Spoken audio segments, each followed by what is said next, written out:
So hello, everyone. My name is Iman Khwaja-Reddick. We are pleased that you could all join us for this week's lecture in Volume 3 of the KnowNeuropsychology didactic series that brings you lectures from experts in the field covering different topics each week.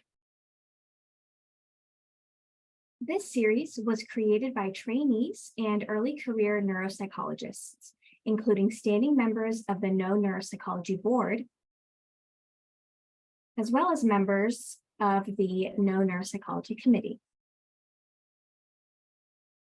We would like to thank our 2023 sponsors for their generous financial support of this series. Additionally, we are grateful to our Society of Clinical Neuropsychology colleagues for their sponsorship and wanting to share information about their upcoming convention programming at APA in Washington, D.C.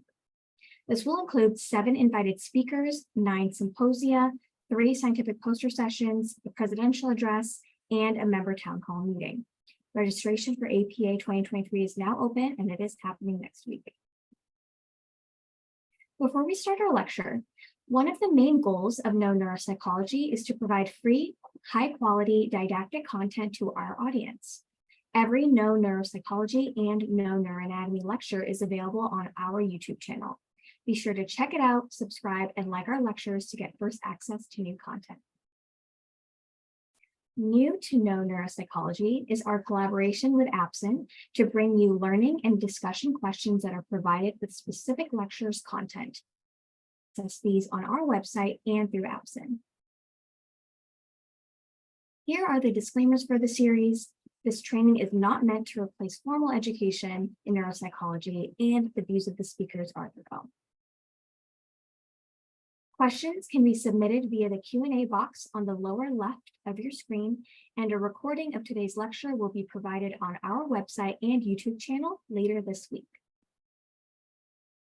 Now, it is my pleasure to introduce Dr. Nora Koltis for today's lecture titled Hypothalamus and Pituitary Gland / Hormones. Dr. Nora Koltis is a pediatric neuropsychology postdoctoral fellow at Johns Hopkins All Children's Hospital in St. Petersburg, Florida. She earned her Doctor of Philosophy in Clinical Psychology from Illinois Institute of Technology in Chicago, Illinois. She completed a clinical psychology internship specializing in pediatric neuropsychology at Henry Ford Health System in Detroit, Michigan. And without further ado, I'll turn it over to you, Dr. Koltis, so that you can get started. Thank you very much. I'm just going to share my screen really quickly. All right, I think we should be good to go. Okay, well, thank you so much for that introduction. I also wanted to thank KnowNeuropsychology for having me speak today about the hypothalamus as well as the pituitary gland and hormones. So let's jump right in. To give you a little bit of an overview of our talk today, I'll start off talking about the location of the hypothalamus as well as the pituitary gland within the brain. I'll talk about the structures of those two, well, the hypothalamus and the pituitary gland, as well as their interconnectedness, not only within each other, but also with other structures in the brain. I'll talk about the functioning, how they function themselves, as well as kind of, everyday behavioral and physiological changes that you may see related to hypothalamic and pituitary gland functioning. And then we'll do kind of the flip side, where I'll talk about some dysfunctions and associated clinical syndromes. And then I'll finish up with a clinical case. All right, so starting off with the hypothalamus, and to kind of orient you to its location, the hypothalamus is part of the diencephalon. It's really aptly named because it is located underneath the thalamus, but it is separated from the thalamus by the hypothalamic sulcus. It forms the walls and the floor of the inferior part of the third ventricle. And most of the hypothalamus is posterior to the optic chiasm. So to give you kind of the bounds of where the hypothalamus is located, the last part of that would be kind of the posterior part, which is formed by the mammillary bodies. That really forms the posterior aspect of the hypothalamus. And then the infundibulum, or the pituitary stalk, is the part that connects the hypothalamus to the pituitary gland. We'll certainly talk more about that, but just to kind of give you an overview of where it's located. Talking a little bit more about the hypothalamic nuclei, because this is really where we get all of the functioning. So the fornix runs through the hypothalamus and divides it into two major areas, the medial and the lateral hypothalamic area. I think you can see my cursor, I'm not totally sure, but if we're looking at this kind of bottom left image here, unfortunately, the color coding of the nuclei is a little different than the image on the right. But at least you can kind of see a coronal image or a coronal view of how they're located and structured. So to orient you, there we go. The white section down here in the middle would be the ventral, or the third ventricle. And then the lateral hypothalamic areas are designated by these green LHA ovals. So we can imagine that the fornix is running just medially to the LHA and divides those nuclei into the lateral area and the medial areas. Within the lateral hypothalamic area, we have the medial forebrain bundle. This is a group of fibers that carries connections between the hypothalamus and other regions of the brain. So it's a very important piece of the puzzle here. The medial hypothalamic area is divided itself into 4 different regions, thinking more like anterior all the way to posterior. So the most anterior area is the preoptic area. This is the kind of purple blobs or nuclei, I guess is the formal word for that, but in this image here. And the preoptic area contains the lateral and medial preoptic nuclei. I'm not going to go super in depth into all of the nuclei because there's quite a few, but I am definitely going to highlight kind of the more salient ones. The next region would be the anterior or the supraoptic region. That's what we're seeing in green here in this image. This contains the hypothalamic and the supraoptic nuclei. The paraventricular as well as suprachiasmatic nuclei are also in here. They have neurons that contain oxytocin and vasopressin, and they project into the pituitary. So I'll talk more about those later on, but just so that you can kind of see where they're at. The suprachiasmatic nucleus also is really important for controlling of the circadian rhythm. This nucleus gets its input from retinal ganglion cells, which give information about day and night cycles via the retinohypothalamic tract that comes from the optic chiasm. So really important for some of those day-night cycles and other homeostatic functions. The other 2 major regions here are the middle or the tuberal region that is in blue here. This houses the arcuate ventromedial and the dorsal nuclei. Of note, the arcuate nucleus is one that helps control the pituitary. So I'm not sure that I get too far into it when we talk about the pituitary, but it is a big role player there. And then lastly is the posterior or the mammillary region, which is in red. This region houses the mammillary nuclei as well as the posterior hypothalamic nucleus. I will say the graphic here, I know the text is very small. It is not intended for you to read all the text. It's really just to provide a visual of kind of how things are and where they function. But I'll kind of walk you through the functions of the autonomic, of the hypothalamus. So one major function is to help out with autonomic functioning. So the way this happens is through descending autonomic pathways that come from the hypothalamus, particularly the paraventricular nucleus, and goes through that medial forebrain bundle that I mentioned. Messages or information goes from that medial forebrain bundle to preganglionic, sympathetic, and parasympathetic neurons in both the dorsolateral brainstem as well as the spinal cord. There are also inputs to the hypothalamus from the amygdala as well as limbic cortex. So areas like the orbital frontal, insular, anterior cingulate, and temporal cortices. So as that kind of indicates, it does also, the hypothalamus does also participate in limbic functioning. So specifically for that area, we see that the hippocampal formation projects to those mammillary bodies that I mentioned via the fornix. The mammillary bodies then project to the thalamus via the mammillothalamic tract.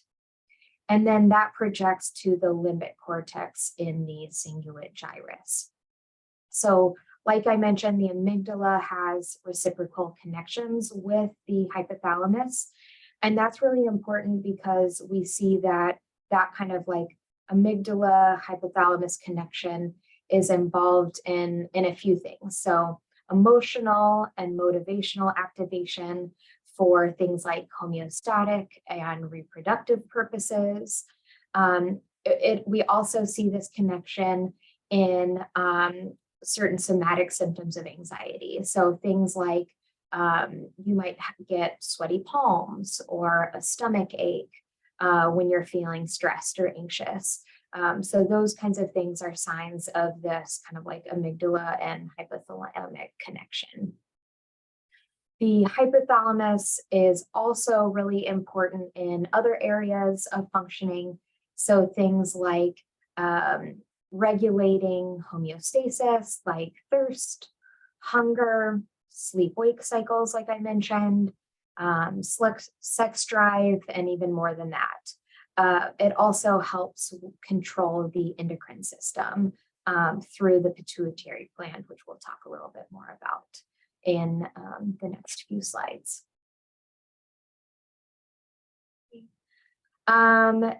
Moving on to the pituitary gland, particularly how it is formed.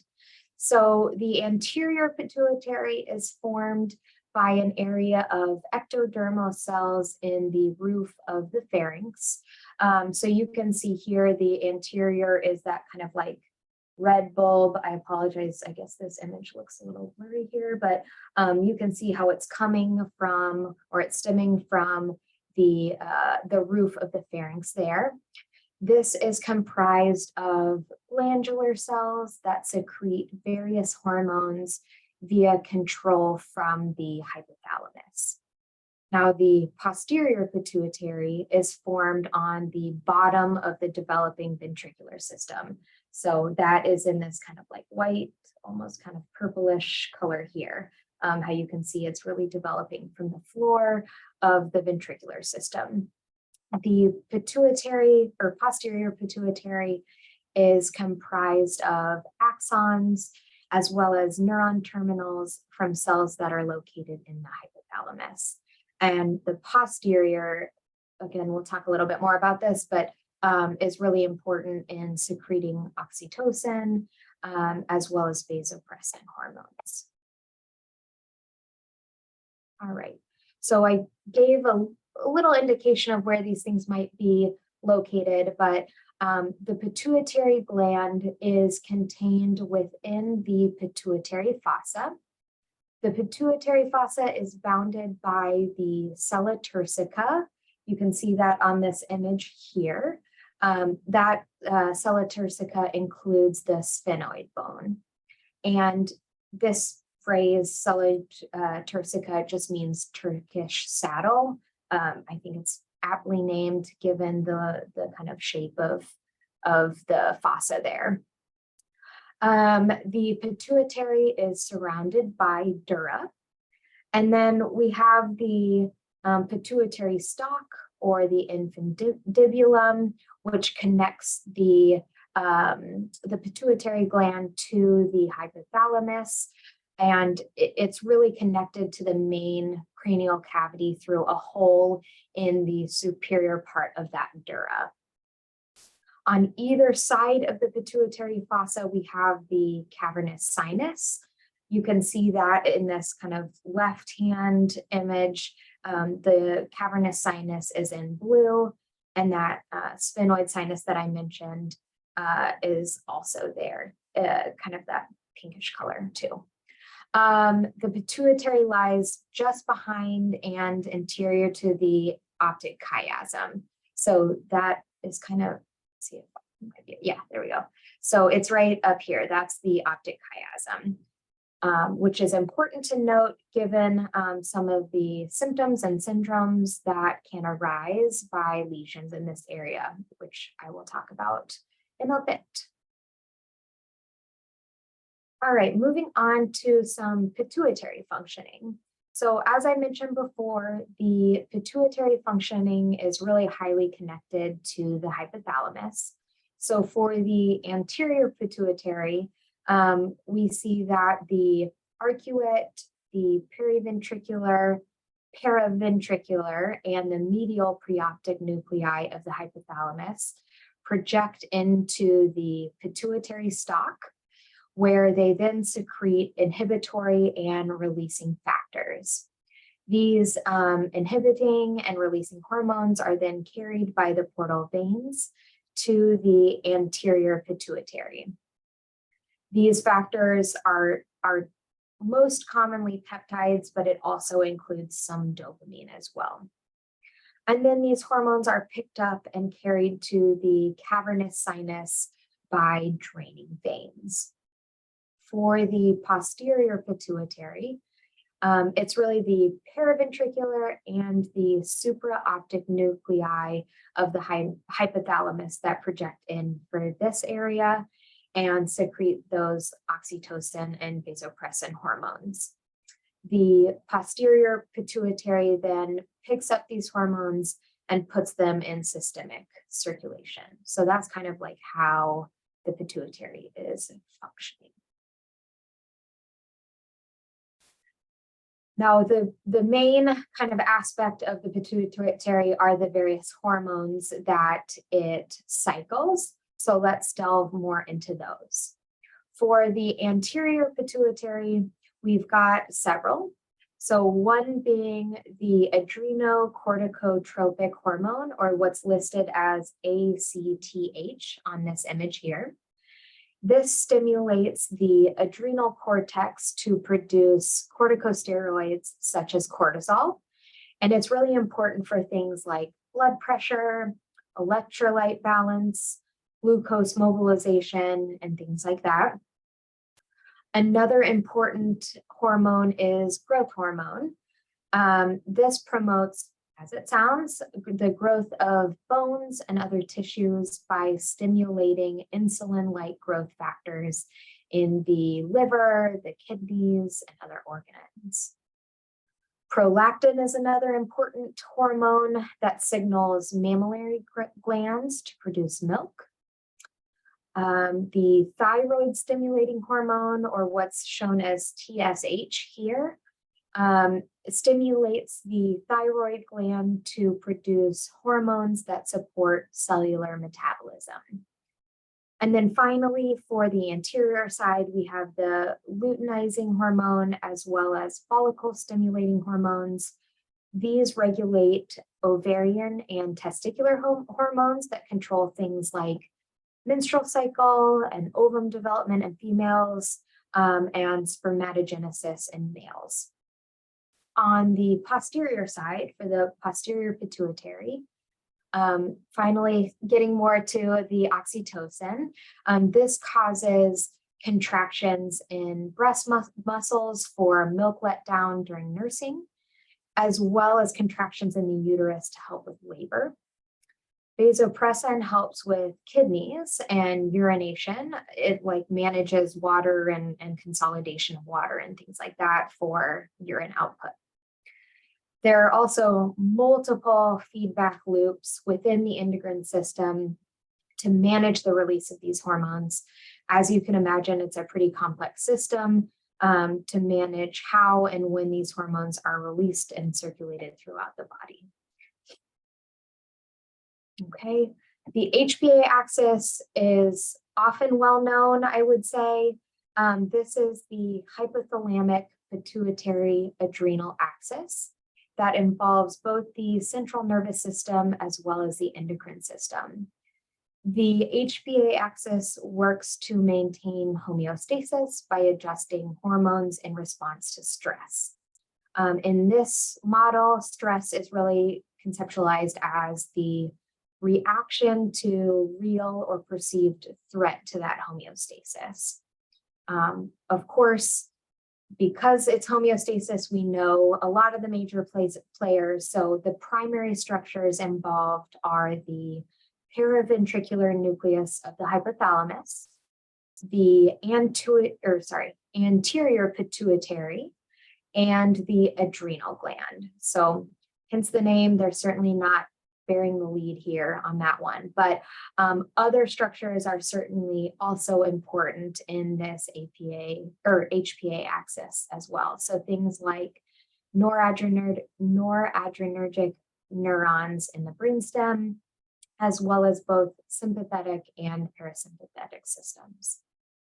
So specifically, the way this kind of functions is that the hypothalamus releases corticotropin releasing factor into the anterior pituitary.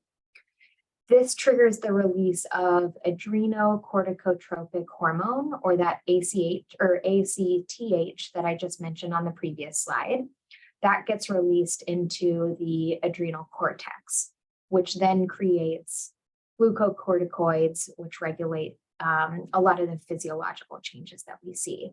So physiological changes include things like increased respiratory rate, cardiovascular tone, metabolism, and also inhibits general vegetative functions. So things like digestion and food consumption, growth, reproduction, immunity, those kinds of things.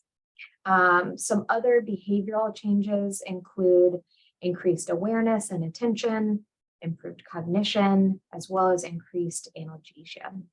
So, as you can imagine, these are things that really increase your odds of survival and make you more apt to handle stress and other kinds of perceived or real threats to your life, essentially.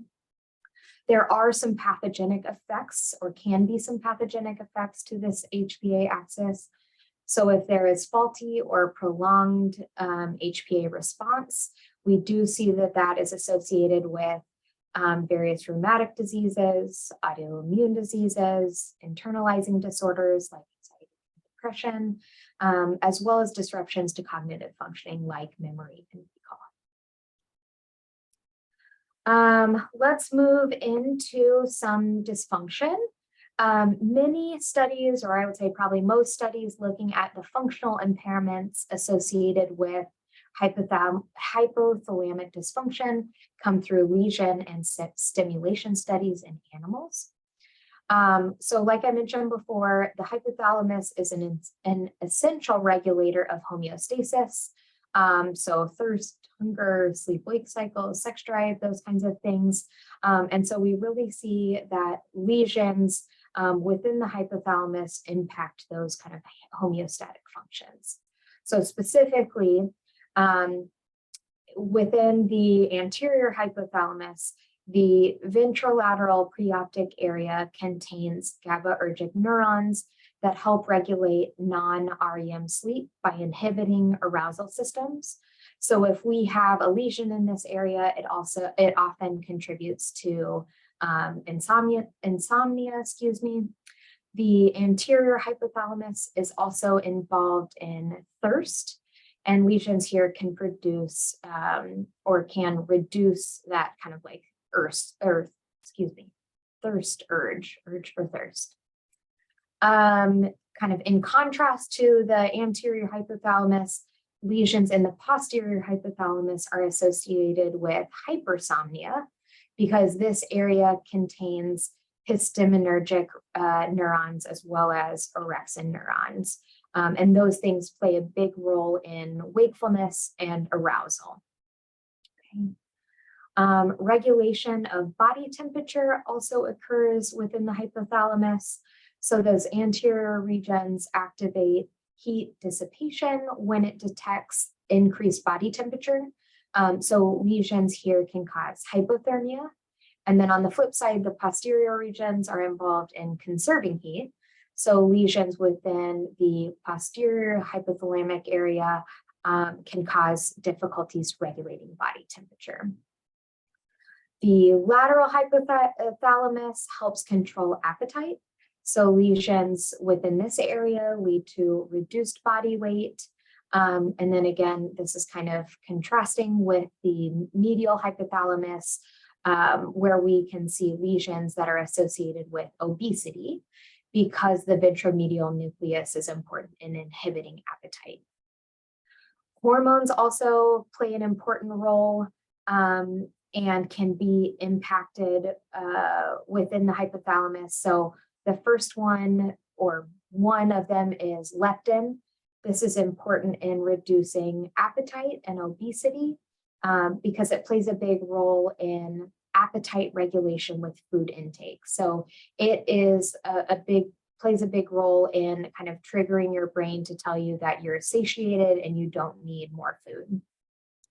Leptin binds to OB receptors in the hypothalamus, so that's where we see or can see some dysfunction there. Ghrelin is an important is important in stimulating appetite, and it binds to gastric mucosal cells in the hypothalamus. And then finally, the major player here again is oxytocin, also produced in the hypothalamus. And in addition to kind of stimulating muscle contraction for nursing and for labor, we also see that oxytocin is associated with other kind of more nurturing behaviors. Okay, so I talked about some lesions on specific hypothalamic areas, but other specific cellular and supracellular tumors can also cause endocrine or even visual disturbances. So the most common cellular or supracellular tumor is a pituitary adenoma. These are slow-growing benign tumors in the anterior pituitary. They're usually diagnosed in adulthood. I think the mean age is around 40 years of age. But most of these masses, like 85% of them, the way they kind of function is that they excessively secrete pituitary hormones, and they are not controlled by hypothalamic or by the hypothalamus as usual. So they're kind of doing their own thing. Symptoms often include headache, bitemporal hemianopia, hydrocephalus, and brainstem compression, particularly in those large adenomas. Presentation often differs depending on which type of hormone the pituitary adenoma secretes. The most common hormone is prolactin, which is associated with amenorrhea in women, hypogonadism in men, infertility, hair loss, milk production, decreased libido, and weight gain.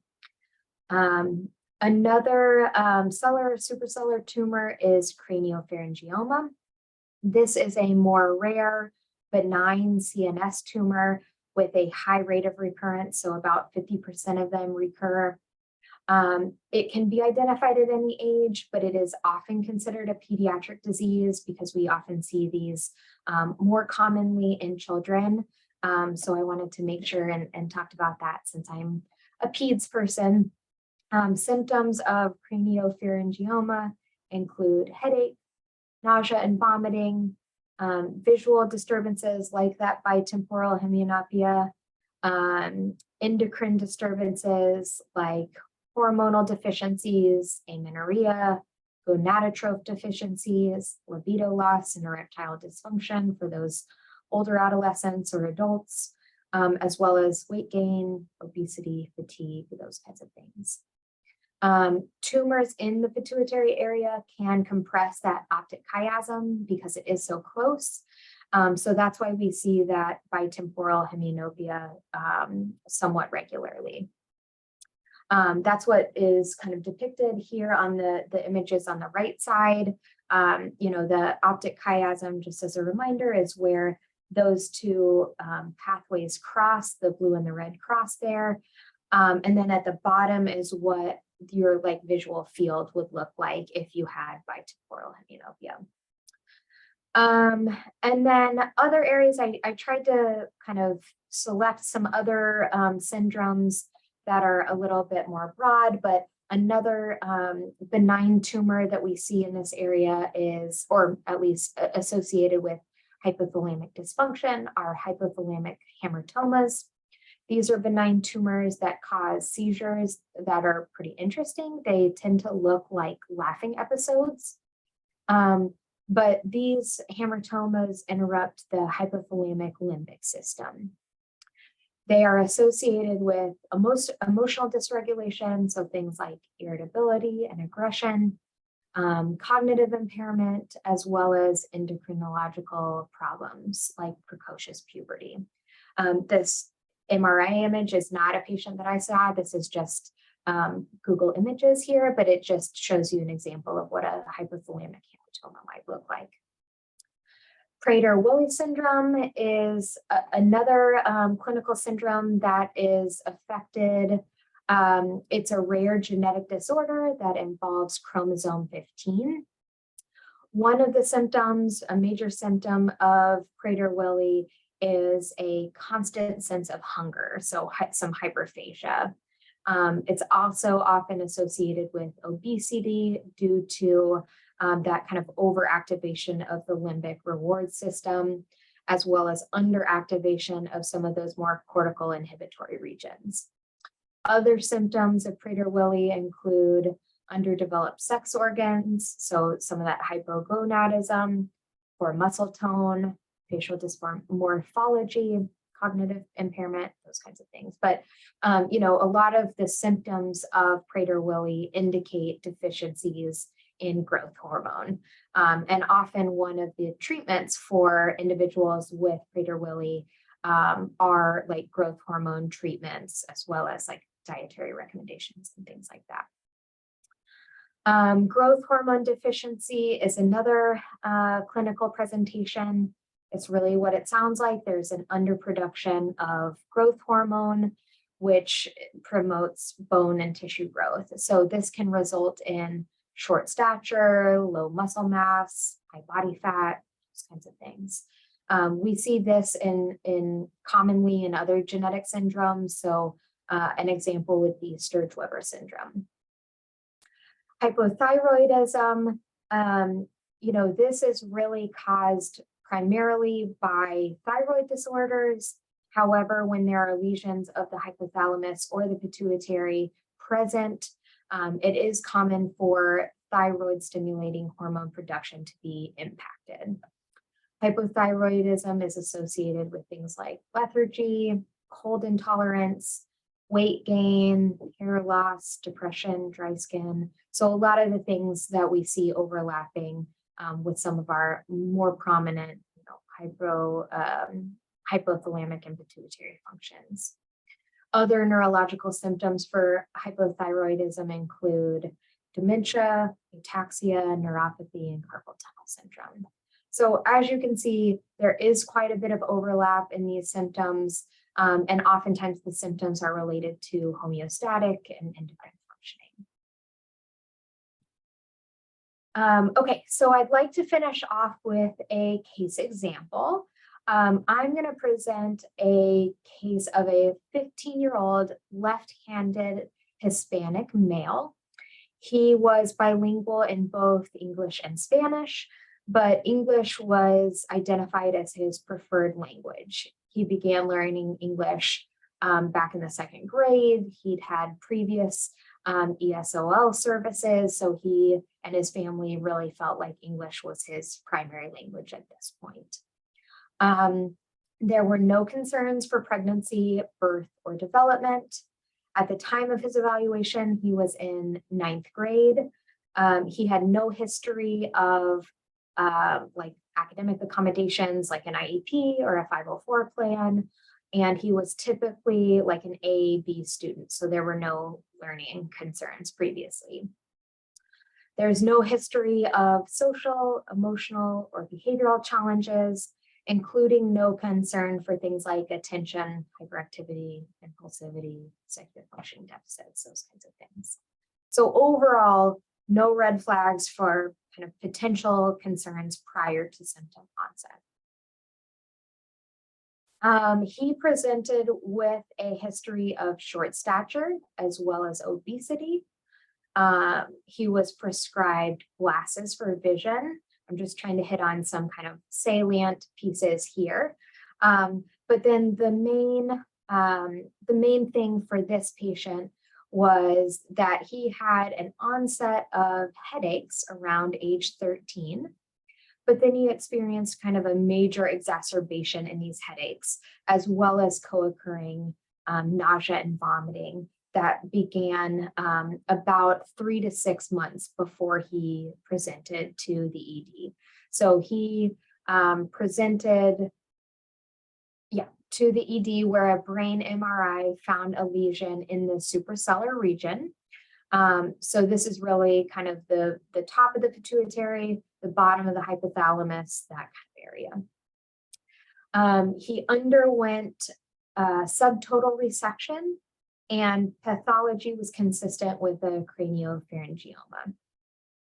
He also subsequently underwent BP shunt placement, which required 1 revision, as well as radiation therapy because there was some tumor left over from that subtotal resection. And then repeat MRI indicated stable tumor after these treatments. So if we think about how his symptoms map onto the neuroanatomy that we discussed earlier, it really is consistent with a hypothalamic and pituitary involvement. So we've got short stature and obesity that are consistent with some of those kind of endocrine and homeostatic functions. We do have some visual changes present, though temporal hemianopia was not described, but certainly there could be some disruptions to those optic pathways. And then also symptoms onset around the time of puberty for him. So when there could be or likely were major changes to his hormones at that point. So this could have disrupted normal pubertal course, as well as contributed to things like that short stature and obesity as well. So for my institution here, we often, or we hopefully try to, we have a pathway, I guess I should say, for inpatient consults for new brain tumors. So what we try to do is do a brief cognitive screener prior to any surgical intervention in cases that we can. Oftentimes there's more kind of emergent scheduling for the OR, so we might not necessarily get it pre-surgical, but in this case we were able to. So he underwent a brief inpatient cognitive screener prior to his resection, Again, this was really brief because he had plans for the OR.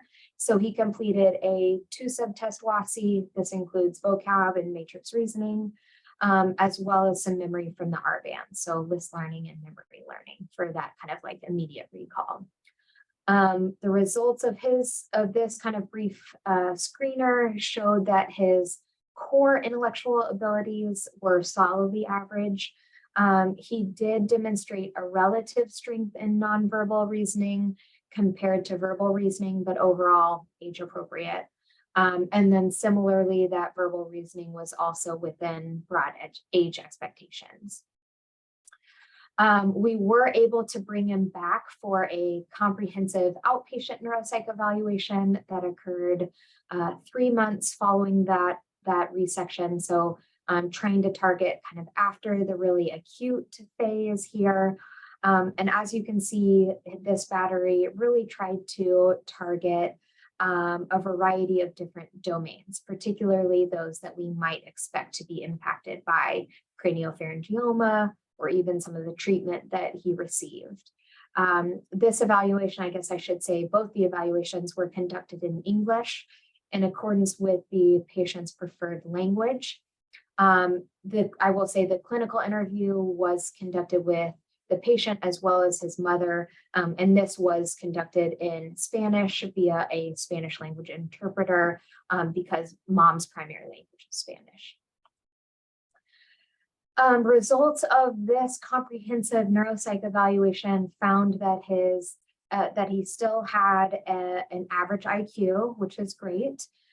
He still demonstrated a relative strength for nonverbal reasoning.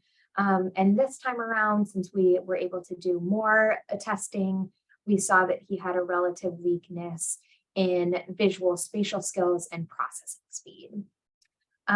He did perform within broad age expectations, so kind of that low average to high average range on areas of learning and memory, executive functioning, and academics.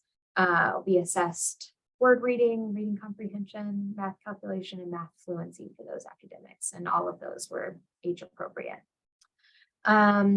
He did demonstrate significant challenges on tasks of sustained attention, as well as bilateral fine motor speed and dexterity. Finally, he demonstrated, or I guess reported, he and his mom reported internalizing symptoms like sadness, increased frustration, as well as some social withdrawal. And these symptoms onset following the tumor diagnosis and treatment. So ultimately, we did diagnose him with an adjustment disorder with depressed mood, given that some of these internalizing symptoms were really impacting his day-to-day at this point, as well as his ability to engage and participate in school at the time. So overall, despite his medical history and some of those physical symptoms that we might expect from a craniopharyngioma, he did exhibit strong cognitive skills with some isolated weaknesses. You know, oftentimes kids with craniopharyngioma, the neuropsych profile is a little mixed, but oftentimes we see weaknesses in memory, particularly episodic memory, especially those with more hypothalamic involvement. Sometimes there are impacts to prefrontal and subcortical networks. So things like attention and processing speed are often or sometimes impacted, although the literature on that's a little bit inconsistent. Also to note, he is at risk for late effects of radiation, as well as like tumor regrowth, since we do know that it is common for craniopharyngioma. So these are other factors to kind of keep in mind, especially as we follow up with him and kind of track his progress in the upcoming years as well. And then finally, we did provide the family some recommendations. So mainly our recommendations were related to school accommodations. So really getting him set up with an IEP that was mostly targeted to, or at least our recommendations were targeted to help with attention as well as engagement, because that's where he was really demonstrating not only some challenges with attention on our testing, but some functional impairments with attention and motivation and task completion and things like that. It kind of like in his daily life at school. Other recommendations included an OT evaluation, occupational therapy evaluation, given some of those fine motor challenges that we saw, and then certainly therapeutic supports for his emotional symptoms, given the adjustment challenges and increased sadness and withdrawal. We also recommended other kind of like social activities, like provided information on specific camps and extracurricular activities, just to get him up and out of the house, and some of that kind of like behavioral activation going on for this patient as well. So I finished up a little bit early so that we had time for questions.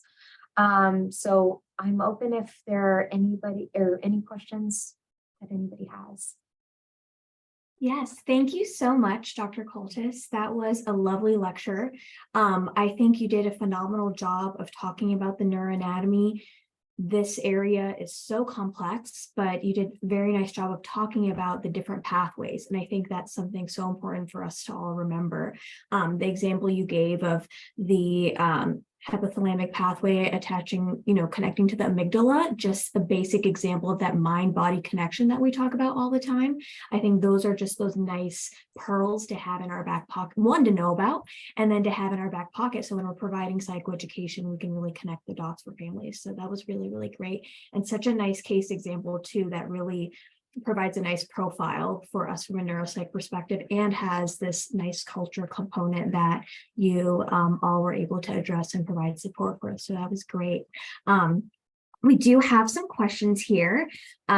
So there's a question about the challenges of these craniopharyngiomas based on their location, right? Their region.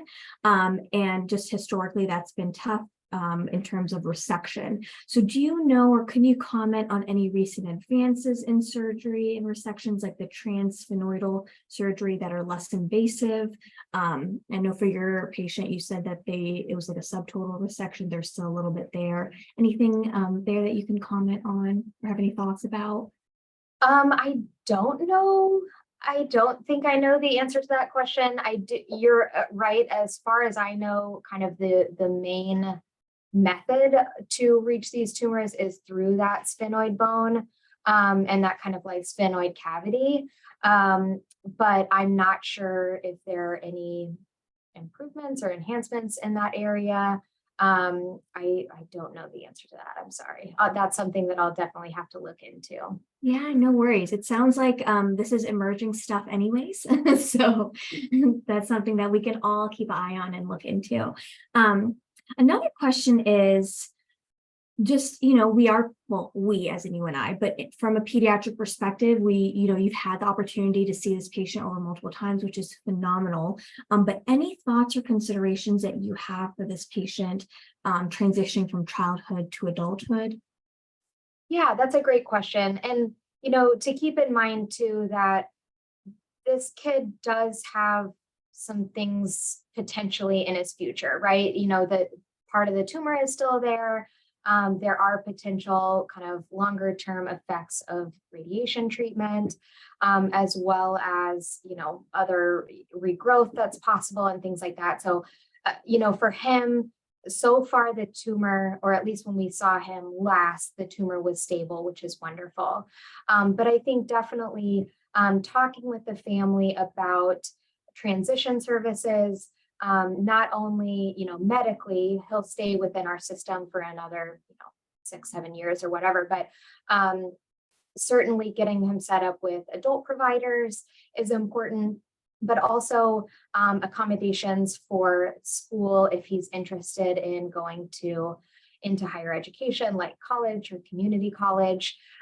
We would certainly be providing updated recommendations when we see him prior to all of that.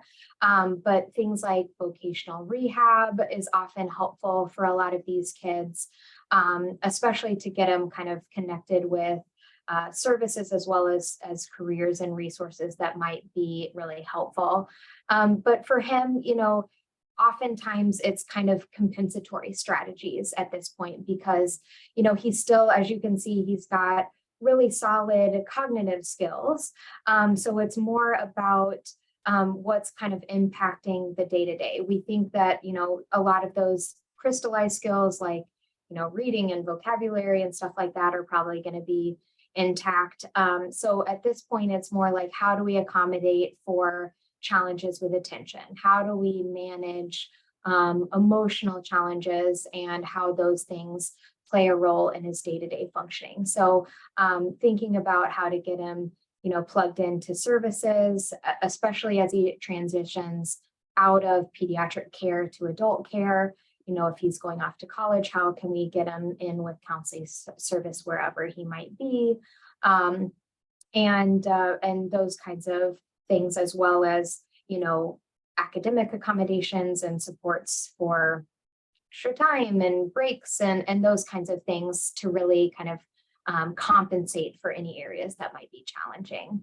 But that's a great question. That's why we like to follow up with our kiddos, so that we can see the progress that they're making and we can update treatment recommendations as they get closer. I don't anticipate that this is a kid that's going to need something like guardianship or, power of attorney or anything like that because he is so high functioning. But certainly if we reevaluated him in a couple of years and there was like a major tank in functioning or something like that, then we would address those things, but I wouldn't anticipate that. Thank you so much. Yeah, amazing points, especially something that we think about too when families are transitioning out of our care. You also noted that something that this patient will have to be mindful about or just know about is the fact that there are going to be potentially late effects from the impact of radiation. So I was wondering if you could speak to that a little bit, the specific cognitive weaknesses that we may see, when they may present, and if you like how aware or insightful this patient is regarding those areas, and how he could kind of learn the skills to be able to advocate for himself. Sure. I think with radiation, it's a little different than like chemo would be. There's more kind of like broad ranging, I would say, late effects of chemotherapy. For radiation therapy, it's more related to kind of the path of the radiation that was taken. So oftentimes we see more challenges with memory. I would say that's kind of the main one that I would tend to see, especially with the craniopharyngioma. So certainly that would be something that we would look out for. With the craniopharyngioma, we do see some more challenges with some of those kind of like white matter tracts, some of those other pathways. So sometimes attention is impacted or processing speed. I don't know that the patient, certainly not before this, was aware of any of those things, and didn't report any concerns prior to this diagnosis, but that was definitely an aspect of psychoeducation that we went through with he and his mom, to really talk about like what the future might look like and what potential side effects may be down the line. And so certainly that's why a lot of those recommendations just kind of provide some of those compensatory strategies for those areas. Well, great. Well, thank you so much again. We have really thoroughly enjoyed this lecture, and I am going to share one thing with you all before we wrap up. So we will not be having a lecture next Monday, but please join us the following Monday on August 21st at 2 p.m. Eastern, where we will be putting it all together. So everything that we have reviewed through Know Neuroanatomy thus far, Dr. Eva Geringer will be putting it all together for us, and it'll be a nice overview to really consolidate all this amazing information. So hoping to see you all there, and Dr. Cultis, thank you again. Thank you for having me.